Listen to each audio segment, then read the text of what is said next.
വക്രദൃഷ്ടി തുടരുന്നു. അനധികൃത കയ്യേറ്റം ഒഴിപ്പിക്കുന്ന പൂച്ചകൾക്കൊന്നും അധികകാലം പിടിച്ചു നിൽക്കാനാവില്ല. മൂന്നാറിൽ പ്രാദേശിക രാഷ്ട്രീയക്കാരുടെ കണ്ണിൽ കരടായി മാറിയ അടുത്ത പൂച്ചയും മലയിറങ്ങുന്നു.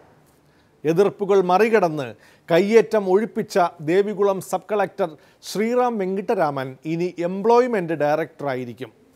പഴയ കോഴിക്കോട്ടെ കളക്ടർ ബ്രോ മുഖപുസ്തകത്തിൽ കുറിച്ചതുപോലെ എംപ്ലോയ്മെൻ്റ് എന്നാൽ തൊഴിൽ, ജോലി, പണി എന്നൊക്കെ പറയാം. ശരിയാണ്, ഇത് പണി തന്നെയാണ്, ഒന്നാന്തരം പണി. എന്തിന്റെ അടിസ്ഥാനത്തിലാണ് നിങ്ങൾ ഇത് പൊളിക്കാൻ വന്നേ? ഉത്തരവിന്റെ അടിസ്ഥാനത്തിൽ, ജില്ലാ കളക്ടറായ ഞാൻ ഇറക്കിയ ഉത്തരവിന്റെ അടിസ്ഥാനത്തിൽ ഈ ആസ്ഥാന മന്ദിരം പടുത്തുയർത്തിയിരിക്കുന്നത് സ്വന്തം കയ്യിൽ നിന്ന് പണം മുടക്കി തീറാക്കിയ ഭൂമിയിലല്ല, കയ്യേറ്റ ഭൂമിയിലാണ്.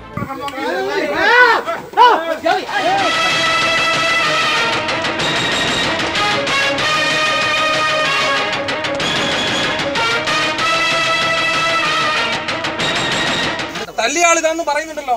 ഇനി എഴുതി തരണോ? അറസ്റ്റ് ചെയ്യണേ. അവിടെ നിൽക്കുന്നത് ഈ ബ്രഹ്മാനന്ദന്റെ വിശ്വരൂപം അവൻ കാണണം. രാഷ്ട്രീയക്കാരന്റെ കാലിൽ തുടലിട്ട് പൂട്ടിയ പൊടിച്ചിപ്പട്ടിയാണ് IAS കാരനെന്ന് ഞാൻ അവനെ പഠിപ്പിക്കും.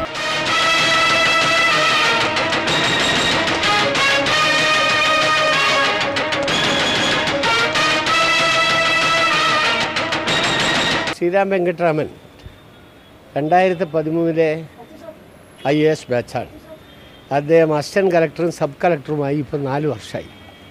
എല്ലാ കാലത്തും ഒരേ പോസ്റ്റിലിരിക്കാൻ ആർക്കും കഴിയില്ല. സ്വാഭാവികമായി അവിടുന്ന് മാറേണ്ടി വരും. അതിൻ്റെ ഭാഗമായുള്ള ഒരു മാറ്റമാണ്. അത് ഭരണപരമായ ഒരു തീരുമാനത്തിൻ്റെ ഭാഗമാണ്. അതിൽ കവിഞ്ഞതിൽ ഒരു കാര്യമില്ല. ഒരു 3 മാസത്തേക്ക് അവധി എടുത്ത് വയ്ക്കോ. താനുണ്ടാക്കി വെച്ച കോലാഹലങ്ങളൊക്കെ ഒന്ന് കെട്ടടങ്ങട്ടെ, എന്നിട്ട് വന്ന് ചാർജ് എടുത്താൽ മതി. റവന്യൂ വകുപ്പ് പറഞ്ഞിട്ടോ അല്ലെങ്കിൽ ഏതെങ്കിലും ഒരു വകുപ്പ് തീരുമാനിച്ചു മാത്രമല്ല ഈ ഭരണപരമായ മാറ്റം ഉണ്ടാവുക. ആവശ്യമായി വരുന്ന സന്ദർഭങ്ങളിൽ ഇത്തരം പല തീരുമാനങ്ങളും എടുക്കും. എന്നാൽ 2013 ബാച്ചിൽപ്പെട്ട ആളുകൾ ഇപ്പോൾ സബ് കളക്ടറായിരിക്കുന്ന ആരും സബ് കളക്ടറായി തുടരുന്നില്ല. അവരെ എല്ലാവരെയും മാറ്റിയിരിക്കുകയാണ്. അപ്പോൾ അതിൻ്റെ ഭാഗമായിട്ടുള്ളൊരു മാറ്റം മാത്രമാണ്. അത് കവിഞ്ഞ് മറ്റു പല വാർത്തകളോട് കൂടി കൂട്ടി വായിച്ചുകൊണ്ട് നിങ്ങൾ വല്ല ധാരണയിൽ എത്തിയിട്ടുണ്ടെങ്കിൽ അത് ശരിയില്ല. പടിയിറങ്ങുന്നു വീണ്ടും പടിയിറങ്ങുന്നു. ഇപ്പോഴുണ്ടായിരിക്കുന്ന മൂന്നാറിലെ സബ് കളക്ടറെ മാറ്റിയതിൻ്റെ പിന്നിൽ റിസോർട്ട് മാഫിയയാണ്, വൻകിട കയ്യേറ്റക്കാരാണ്.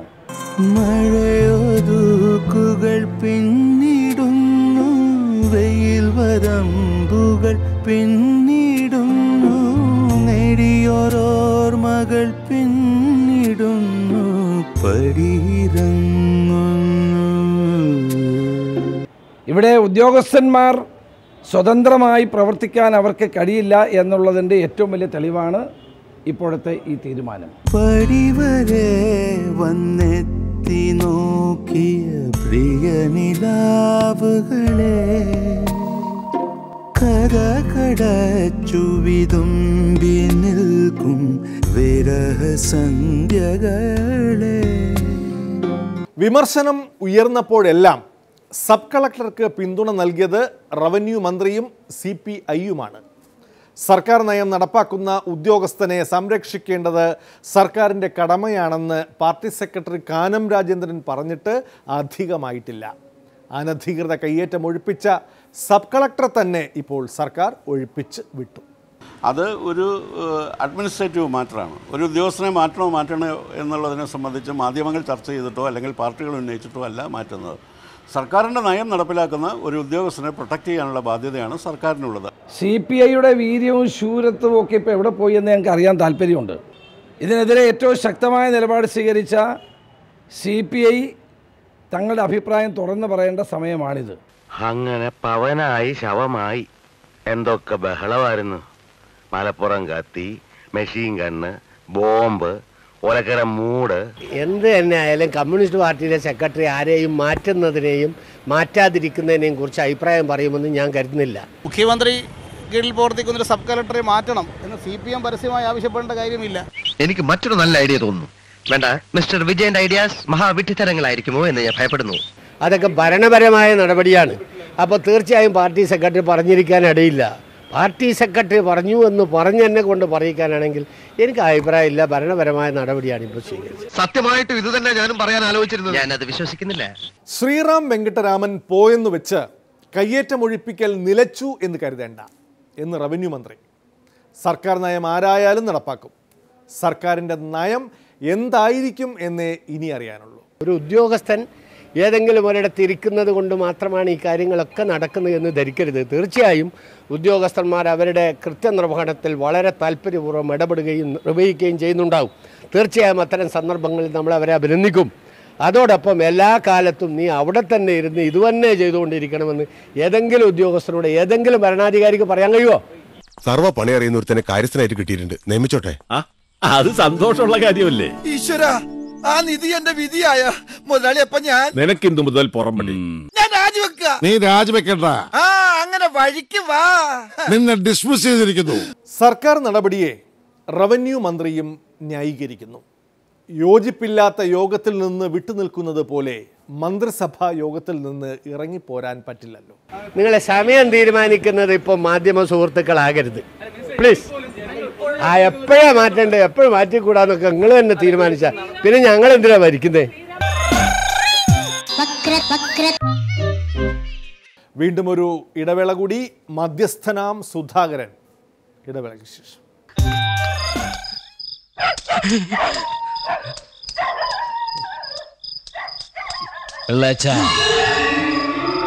ഇതാ വഴിയല്ലേ? ആത്തെന്തായിരുന്നു പരിപാടി? അമ്പലത്തിലൊരു വഴിപാടിന്റെ കാര്യം പറഞ്ഞ. ഇത് എൻ്റെ ഒരു കുടുംബ വീടാണ്. ഇത് കുമ്പക്കുടി ചന്ദ്രന്റെ വീട്, കുമ്പക്കുടി സുധാകരനാണ് ഇവിടെ നിൽക്കുന്നത്.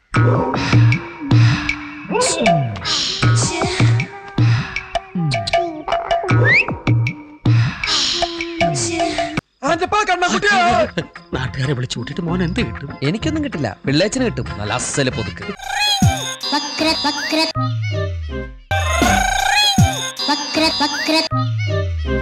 വീണ്ടും വക്രദൃഷ്ടിയിലേക്ക്. കോൺഗ്രസ് നേതാവ് കെ സുധാകരൻ ഇതിലും വലിയ കേസുകൾ തീർക്കാൻ കണ്ണൂരിലും പുറത്തും മധ്യസ്ഥത വഹിച്ചിട്ടുണ്ട്. നെഹ്റു കോളേജ് ഉടമയ്ക്കെതിരെ ഉയർന്ന വിദ്യാർത്ഥി മർദ്ദന കേസിൽ മധ്യസ്ഥ ചർച്ചയ്ക്ക് വന്നത് ബന്ധുത്വം കൂടിയുള്ളത് കൊണ്ടാണ്. ഇരുട്ടു വീണപ്പോൾ രഹസ്യ ചർച്ചയ്ക്ക് വന്ന കെ സുധാകരനെ DYFI പ്രവർത്തകർ വളഞ്ഞുവെച്ചു. ഇങ്ങനെയായാൽ പൊതുപ്രവർത്തനത്തിൻ്റെ ഭാഗമായ മധ്യസ്ഥ ചർച്ചകളും കേസൊതുക്കലും എങ്ങനെ നടക്കും? കുറച്ചുകൂടി ഇരുട്ട് വീണിട്ടേ ഇനി ഇത്തരം ചർച്ചകൾക്ക് പോകാവൂ.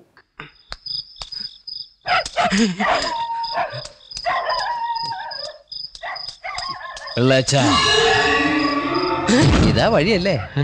ആത്തെന്തായിരുന്നു പരിപാടി? അമ്പലത്തിലൊരു വഴിപാടിന്റെ കാര്യം പറഞ്ഞ. വഴിപാടായിരുന്നല്ലോ, നല്ല കാര്യമായിട്ടായിരുന്നല്ലോ. തോന്നിയസം പറയരുത്. തോന്നിയസം കാണിച്ചിട്ട്.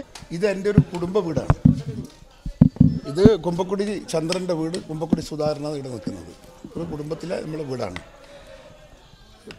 നെഹ്റു കോളേജിൻ്റെ വിഷയവുമായി സംബന്ധിച്ചിട്ട് രണ്ട് പാർട്ടിയും അവരാ വിഷയത്തിൻ്റെ അകത്ത് മധ്യസ്ഥം വഹിക്കാൻ ഞാൻ തയ്യാറാണെങ്കിൽ അവരാ പ്രശ്നങ്ങൾ തീർക്കാൻ തയ്യാറാണെന്ന് പറഞ്ഞപ്പോൾ ഞാൻ ആ മധ്യസ്ഥനായിട്ടുണ്ട്. അതിൻ്റെ ചർച്ചക്കാരുടെ വന്നത്.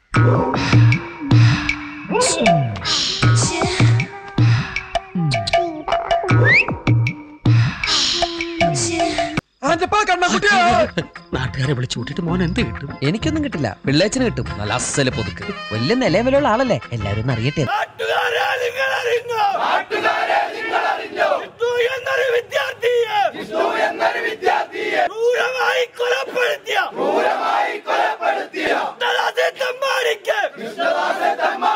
വ്യാജമായ ആത്മഹത്യാക്കുറിപ്പ് കണ്ടെടുത്തതിലും സുധാകരന് പങ്കുണ്ടോ എന്ന് അന്വേഷിക്കണം. ആ കേസൊന്നുമല്ല, ആ കേസൊന്നുമല്ല.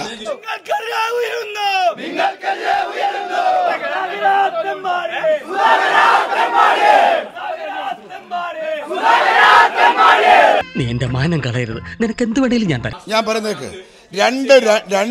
രണ്ടാളുകളും ആവശ്യപ്പെട്ടാൽ ഒരു മധ്യസ്ഥനാകുന്നതിൽ ഒരു തെറ്റുമില്ല. എനിക്ക് എൻ്റെതായ കൺസെപ്റ്റ് അതിൻ്റെ അകത്തുണ്ട്. നിങ്ങളുടെ കൺസെപ്റ്റ് ആവണം, എൻ്റെ കൺസെപ്റ്റ് ഒന്നൊന്നുമില്ല. ന്യായമെന്ന് തോന്നുന്ന ഒരു വസ്തുതയ്ക്ക് മുമ്പിൽ ഞാൻ എപ്പോഴും നിൽക്കും.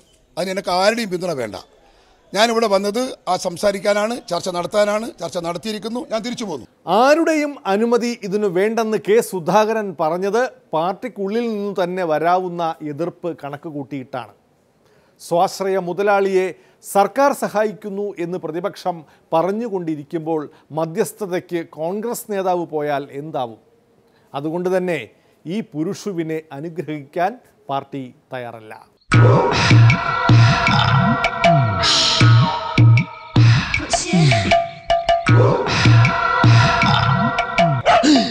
ഇതിന്റെയൊക്കെ വായിലിട്ട് 6 ഒരിക്കൽ ഒഴിച്ചു കൊടുക്കണം. മനുഷ്യനും മനസമാധാനമായിട്ടോടെടുത്തു. പുരുഷ എന്നെ അനുഗ്രഹിക്കണം. ഒരിക്കലും ശരിയല്ല. ഇത്തരത്തിൽ സാമൂഹ്യ പ്രതിബദ്ധതയുള്ളൊരു വിഷയം പൊതുസമൂഹത്തിൻ്റെ മുമ്പിൽ കോൺഗ്രസ് വളരെ ശക്തമായ സുതാര്യമായ നിലപാടെടുത്ത സാഹചര്യത്തിൽ ഇത്തരത്തിലൊരു ചർച്ച ആവശ്യമില്ലാത്തതായിരുന്നു. അതൊക്കെ അത് അവർക്കില്ലാത്ത പിന്നെ പ്രശ്നം നിങ്ങൾക്ക് എന്തിനാ? ആ സ്ഥാപനത്തിൽ വിദ്യാർത്ഥികളെ ദ്രോഹിക്കുന്നൊരു സ്ഥാപനമാണ് നെഹ്റു കോളേജ് എന്ന് പറയുന്നത്. ആ സ്ഥാപനത്തിനുള്ള പാർട്ടിയുടെ നിലപാട് വളരെ വ്യക്തമാണ്. ഇന്നലത്തേത് ഒരിക്കലും പാർട്ടി ചുമതലപ്പെടുത്തിയതാണ് എന്ന് ഞാൻ കരുതുന്നില്ല. കാരണം പാർട്ടിയുടെ നിലപാട് വ്യക്തമാണ്. ആ വിഷയത്തിന്റെ അകത്ത് രണ്ടു കൂട്ടർക്കും രണ്ട് പാർട്ടിക്കും സ്വീകാര്യമാകുന്നതിന് മധ്യസ്ഥനാകുന്നതിന് എന്താ കുഴപ്പം? ജിഷ്ണു പ്രണോയിയുടെ കാര്യത്തിൽ കോൺഗ്രസ് പാർട്ടിയും UDF എടുത്തിട്ടുള്ള മുൻ നിലപാടിലൊന്നും ഒരു വ്യത്യാസവും ഇല്ല.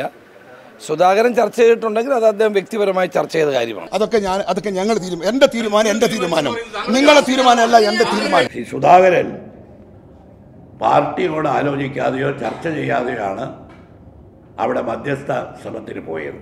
അത് തികച്ചും തെറ്റായിട്ടുള്ള ഒരു കാര്യമാണ്. അതിനോട് പാർട്ടി യോജിക്കുന്നില്ല. രണ്ടു കൂട്ടർക്കും സ്വീകാര്യമാകുന്നതിന് മധ്യസ്ഥനാകുന്നതിന് എന്താ തെറ്റ്? ഞാൻ എൻഫോഴ്സ് ചെയ്യാൻ ബന്ധമല്ലല്ലോ, ഞാൻ ആരും അവരെ പ്രഷർ ചെയ്യാൻ ബന്ധമല്ലല്ലോ. ഞാൻ രണ്ടു കൂട്ടരും പറഞ്ഞു, നിങ്ങൾ രണ്ടു കൂട്ടരും ആവശ്യപ്പെടുന്നു ഞാനൊരു മധ്യസ്ഥനാകണം, ഞാൻ മധ്യസ്ഥനായിരിക്കുന്നതിൽ എന്താ തെറ്റ്? ഈ പ്രശ്നത്തിൽ അദ്ദേഹം ഇടപെടാനും മധ്യസ്ഥതയ്ക്ക് പോകാനും പാടില്ലായിരുന്നു എന്നാണ് പാർട്ടിയുടെ അഭിപ്രായം. ഇതേക്കുറിച്ച് ഞാൻ അദ്ദേഹത്തോട് നേരിട്ട് സംസാരിക്കാൻ തീരുമാനിച്ചു. നിങ്ങൾ പരന്ന് ചോദിക്കുന്ന എല്ലാ ജീവിതത്തിനും ഉത്തരം പറയാൻ ഞാൻ നിങ്ങളെ വേലക്കാരനൊന്നുമല്ല. മനസ്സിലല്ലേ? ഈ വിഷയത്തെക്കുറിച്ചുള്ള എൻ്റെ കാഴ്ചപ്പാടും എൻ്റെ അഭിപ്രായവും നിങ്ങൾ ഞാൻ അറിയിച്ചു, മാനമായി അന്തസ്സായി. മനസ്സിലായല്ലോ? ഇനി നിങ്ങൾ ചോദിച്ച ഉത്തരം പറയാൻ എനിക്ക് താല്പര്യമില്ല. പോകാൻ വരട്ടെ. ഇതൊക്കെ മറക്കാതിരിക്കാൻ ഞാനൊന്നും കൂടെ തന്നാലോ? വേണ്ട, ആരും കാണൂല. വേണ്ടെന്നേ. എന്നാ ചാടിക്കോ.